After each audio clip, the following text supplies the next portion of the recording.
Je vais compléter la vidéo précédente où je vous montrais comment je corrige mes copies. En effet, il y a pas mal de petites fonctions que j'utilise régulièrement. Pour une question très ouverte, il peut y avoir beaucoup d'erreurs différentes, du coup ça peut être un peu long de retrouver le bon commentaire. Dans ce cas, il faut utiliser le filtre.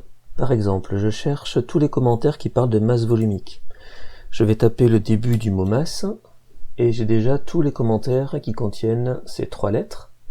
Je vois que le dernier commentaire parle de masse mais pas de masse volumique, donc je vais rajouter le début du deuxième mot, d'ailleurs le début ou le milieu, peu importe. Hop, je vais faire lumi de volumique, et il a éliminé le troisième commentaire, et donc j'ai là sous les yeux les deux commentaires qui parlent de masse volumique. Ça permet donc de trier très rapidement pour retrouver le commentaire qui nous intéresse. Si je clique dessus, hop, il se rajoute, et le filtre se réinitialise tout seul. On peut bien sûr modifier les commentaires dans la bibliothèque, et on peut aussi modifier les commentaires pour un élève. Ce qui peut être intéressant aussi, c'est de changer l'ordre des commentaires dans la bibliothèque. Si j'ai un commentaire qui revient très souvent, ça peut être intéressant de le ramener en tête de la liste. Je peux au contraire en descendre. Et dans les commentaires destinés à l'élève, je peux aussi modifier l'ordre si ce que j'avais prévu au début ne me convient pas. Si le barème correspondant à une question ne me convient plus, je peux le modifier, par exemple moins 1/10.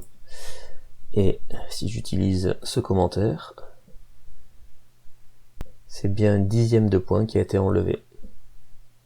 Je peux aussi, en appuyant sur la poubelle, supprimer un commentaire pour la copie de l'élève, ou bien supprimer un commentaire ici, dans la bibliothèque. Le fait de supprimer un commentaire d'une bibliothèque n'efface pas ce commentaire dans les copies des élèves où j'ai déjà utilisé ce commentaire. Il y a des situations où au lieu de retrancher des points, on préfère en ajouter en partant de 0. Donc dans ce cas-là,